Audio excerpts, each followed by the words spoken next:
One more. Here we Okay. go. Hi, I'm Amy from Alaska, And I'm Bobetta from Oklahoma.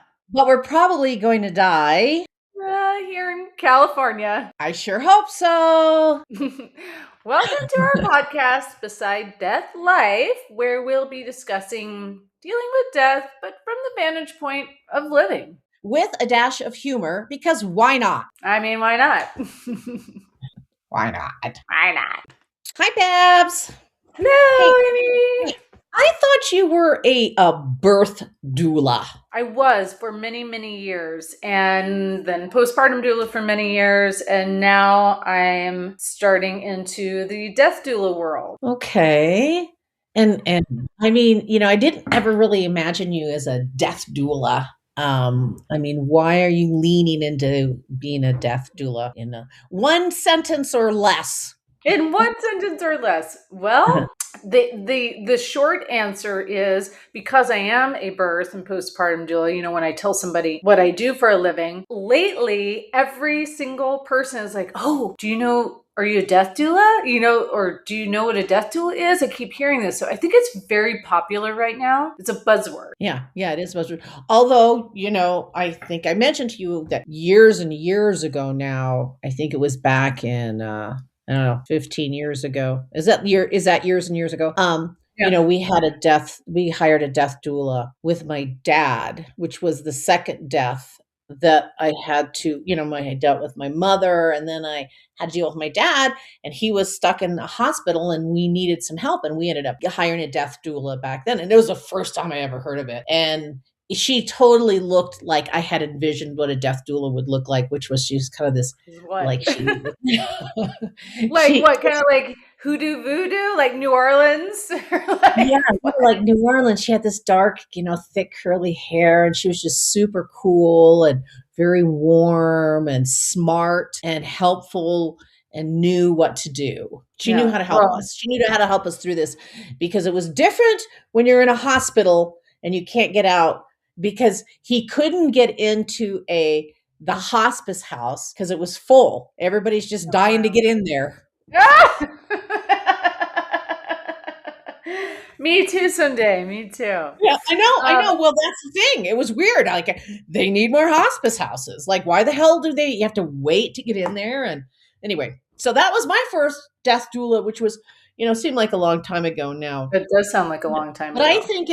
I think you'd be good. I think you'd be a good death doula. But I actually think I heard you too on that podcast, the other podcast that was Grief and Gratitude. Yeah.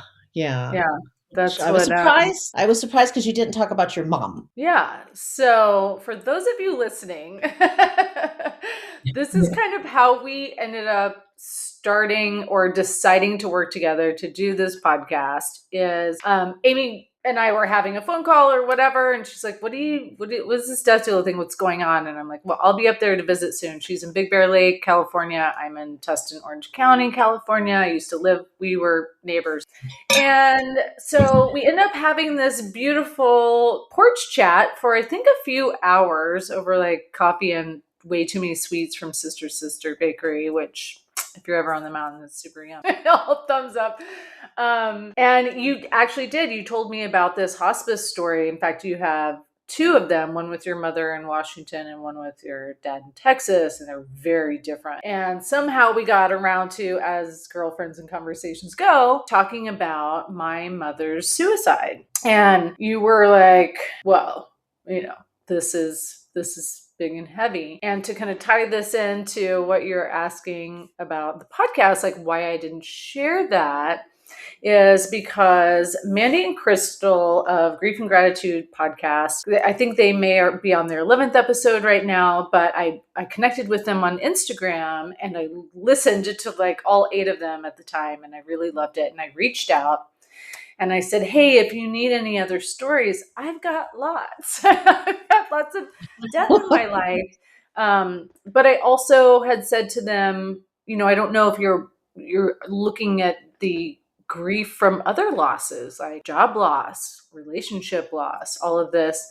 And I said, if you want something different, because there was a suicide share already on their podcast. I have a really significant relationship that was a loss and actually came right after 2 deaths. So that's how that I didn't choose to talk about my mom. In fact, I haven't sat with that story, especially, and told like as much as I told you, in a sitting. But I think that's what we're going to do here, right? We're going to kind of jump around, talk about hospice and the different losses and all the I think once you start talking about death, like after our porch conversation, I remember you texting me and you're like, "Oh my God, I'm thinking about now all these other things." And then the other day you're like, "Oh, I'm thinking about these things that my mom had said or done, near that." Well, yeah, it's just there's a lot of layers, many, many layers. And it's an emotional, it starts to just open up all kinds of different emotions and thoughts and like things that how am I supposed to act after somebody, like after my parents die and how am I supposed to react and once you go back into your brain and you start opening up these synapses start opening and you're like, and now I've been doing all this research on all these different podcasts, which there's so many about death and dying, so much variation in, talking about spirituality and talking to, beyond. And I'm just like a little more like, I just know how it landed with me and my friends and my family, which is all over the place, by the way. Well, and that's the thing, when we first, so that being said, who are you? You were saying like, I feel like kind of an imposter syndrome when we were talking about like creating. Absolutely. I feel like a poser in the sense that, when I went and started actually researching the other podcasts, which I've listened to a lot of podcasts in anyway. And then I'm like, but I'm not an expert I'm not clinically, certified or whatnot, but I have been, I've been, there at when people have transitioned or died or however the terminology you want to say. And I definitely feel like I've had some experiences that I think that it would be good to share. And also I'm curious about other people's experiences. And I do think it's something that is worth sharing and talking about. And I just think that talking about it, helps release that energy too, because I think by cultural and society, we do have different ways that we're supposed to grieve and mourn. And we are right. Like, after the pandemic, we didn't have the funeral went away and we don't have these gathered rituals like we used to. And things are changing on a society level, on a cultural level, what we've been taught for years. And, I just think it's important to talk about it and kind of, dissect it. And I'm curious about it as long as it's presented in a way that's not too dry. I chose you to do this podcast with. Yeah. So maybe a little too wet.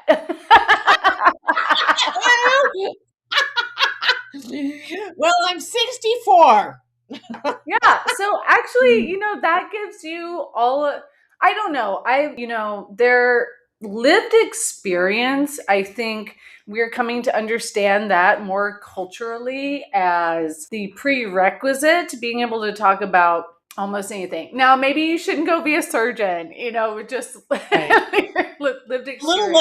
A little late. Yeah.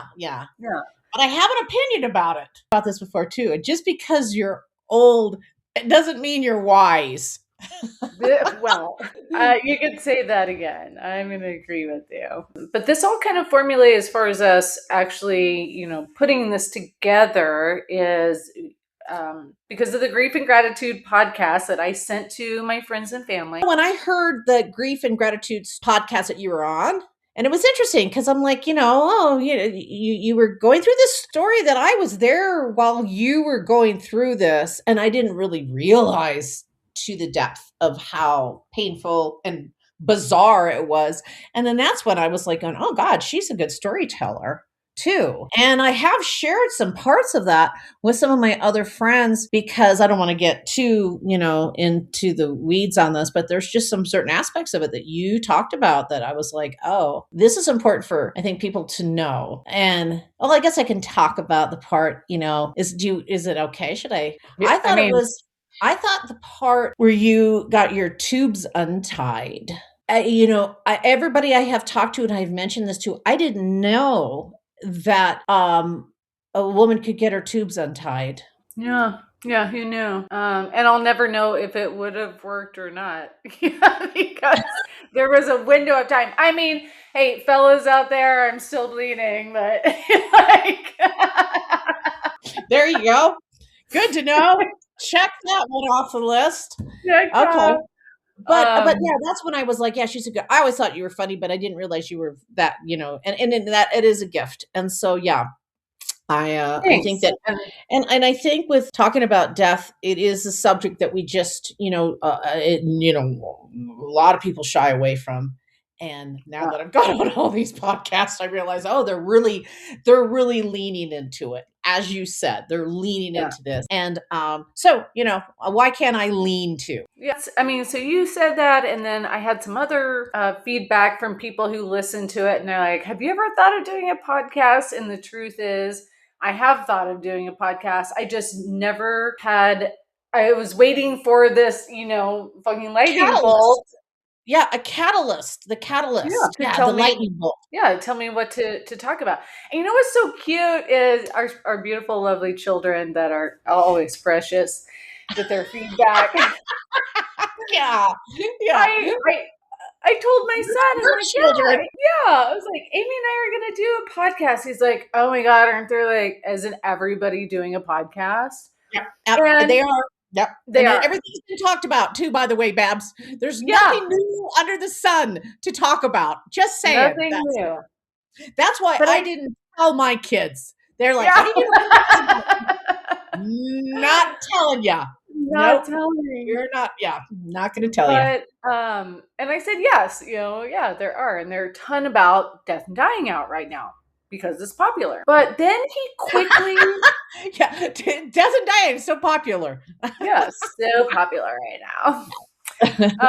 But he did save himself and me and us and everybody under the sun that is out there creating anything because he's paused. And he said, you know what? But that's the same with music. He's a musician. He makes a new song. So are however 50 billion people out there making songs. It's the same thing with writing books. I remember I've wanted to write a book forever too. And so many times I've said to myself, but everybody's written a book about this or their memoir. And, it's like, but the reality is, especially now with how we're able to share information, across the world with people, is that really everyone does have something to say. We have a voice.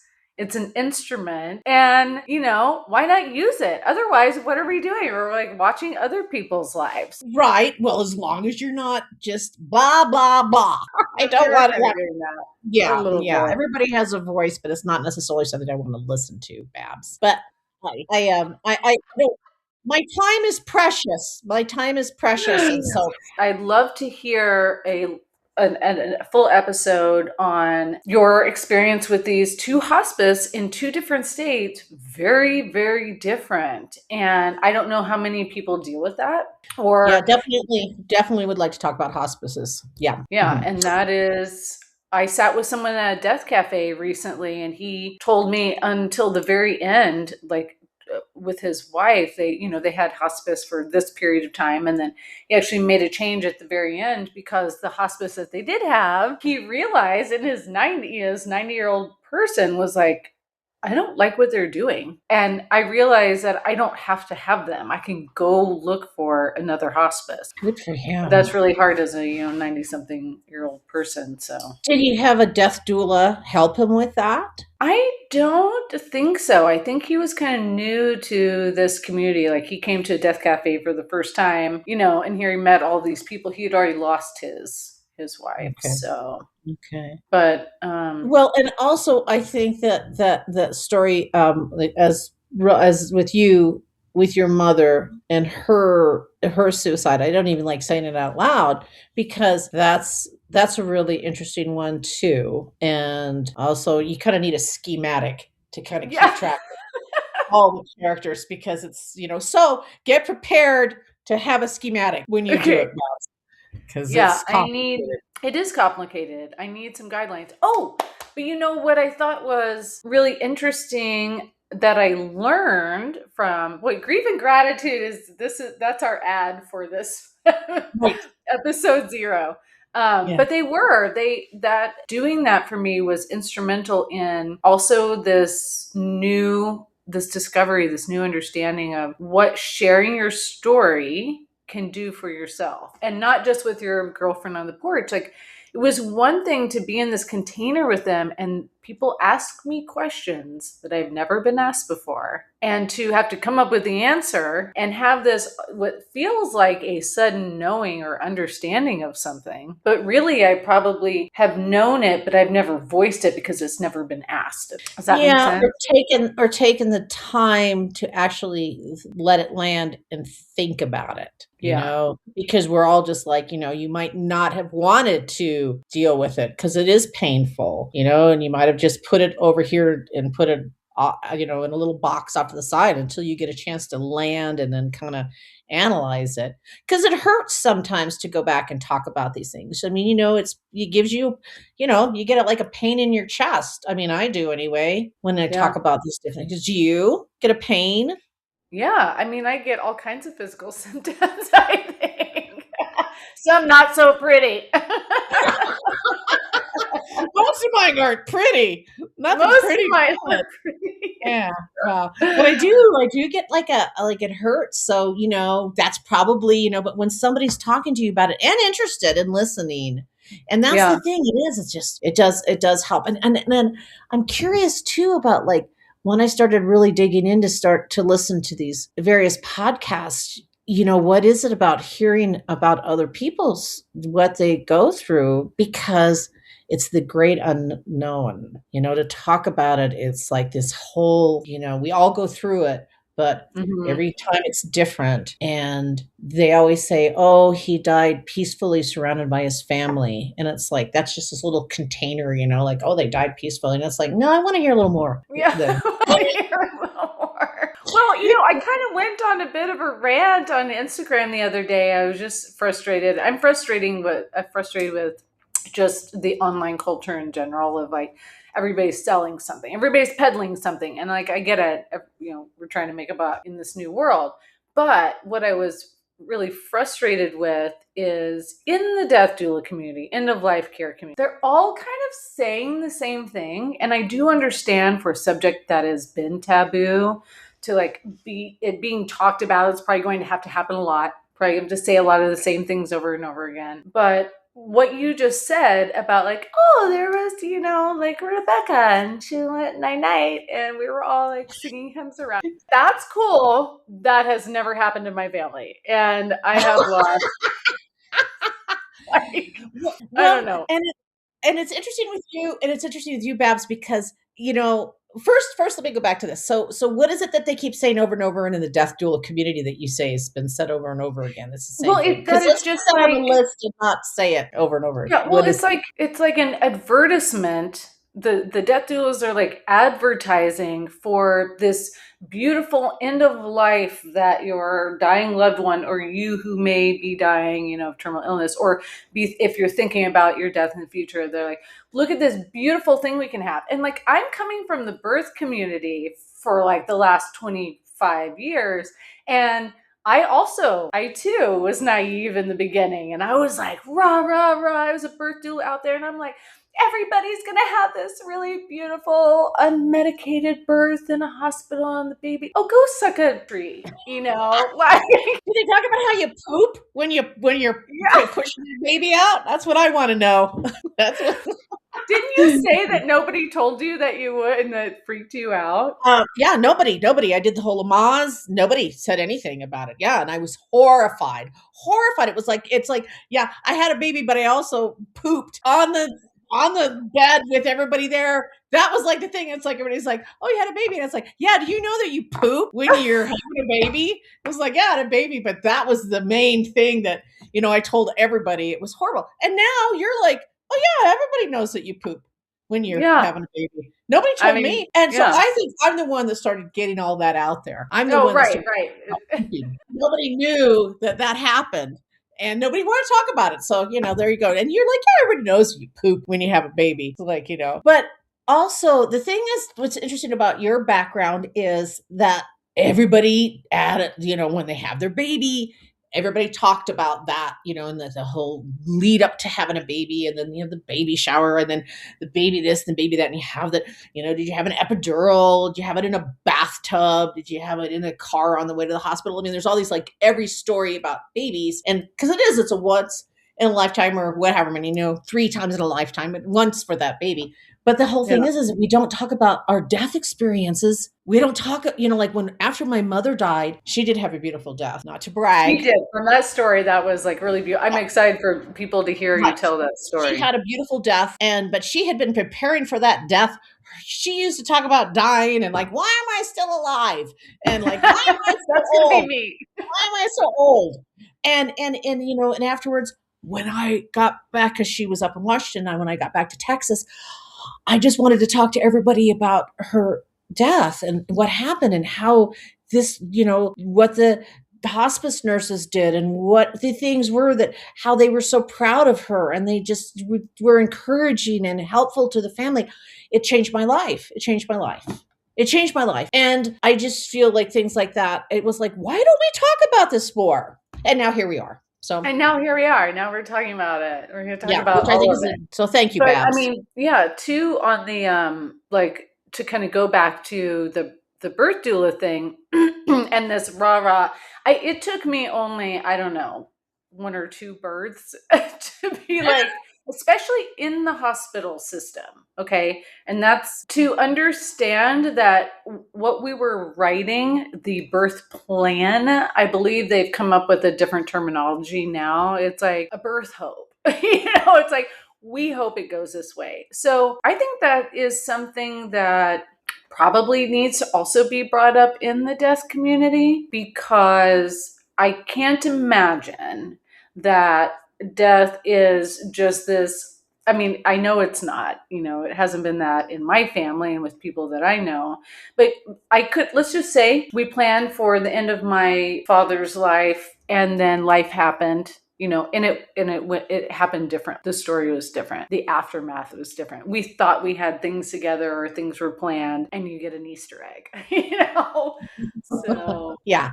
Yeah. And when I say it was a beautiful death with my mom, there's not really anything very pretty about death at all. Beautiful or whatever. I mean, that's just semantics about a very what is the word for, it's very undignified. It's not like well, it is in the movies. Not like it is in the movies, not like, and I think weren't you the one saying, you're like, and what's the thing with their mouths are open, nobody comes by. Yeah, yeah. Well, and they don't show that, and yeah, and then my dad was very uncomfortable with my mom. And I think there's things that now that they can, they have things they put in there, and you can squish it up and but Well, it's just like back in the day, and I think still even in Europe and other countries, they just tie a yep. piece of fabric, Yeah. right? Yeah. And I think there's like glue they put in there, and then they can kind of go like that, and it holds it, but right. No, but I'm serious. But right after, or during the process too, when you're going and it's like you're laying there, it's very undignified, and you just have to kind of, realize that's part of it. And that's why I don't think I want a bunch of people around when I'm dying. I'm like, yeah, Well, I don't know. nobody I should don't even be know if I want walking my on. kids there. I mean, it'll just be like, do you really want to be there? I don't know if I want you to see me like that, So we'll have that talk. I should probably call them up after this and ask them. They'll be surprised. Yeah, you should. Out of And the be like, yeah, blue. I'm just hanging out with Barbetta, Yeah. Yeah. I don't know. I think we should talk about this, because I don't know if I really want you there. But they'll probably want to be there because everybody's like, oh, it was just surrounded when they had their last breath. And, I don't know. But remember when after this podcast, you were like, Barbetta, I had no idea that your like being in bed with my neck injury and everything was like, all of this was so serious. I wish I knew. I would have come over, and brought you some food, or whatever, and helped out. And I was like, Amy, I didn't want anybody there. I didn't want to see anybody. I was even glad that I didn't have a boyfriend or a partner. And you had said, oh, this kind of sounds like my mom. It is something about this weakness. Like I felt weak. I felt like I looked weak. I'm somebody who is like, I'm a farm type woman who gets up and does shit all the time. And it's uncomfortable for me to be, that's why my kids know as soon as I can't be doing all the things, I'm walking out in the woods. If anybody finds me, like whatever. But I don't want them in a circle around my bed while I'm like cooing myself to sleep. Well, and and then we do need to start talking about those issues, because it would be nice to have a little more control over our end of life, especially when it's like inevitable, and how long are we going to let this drag out for?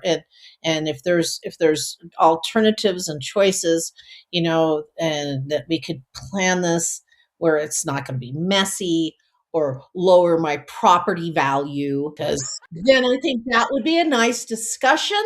And I also think it's something that we need to get out there for our politicians to be aware of, and our medical community, because it's there. The potential is there. And my mom said, Elda, when Elda.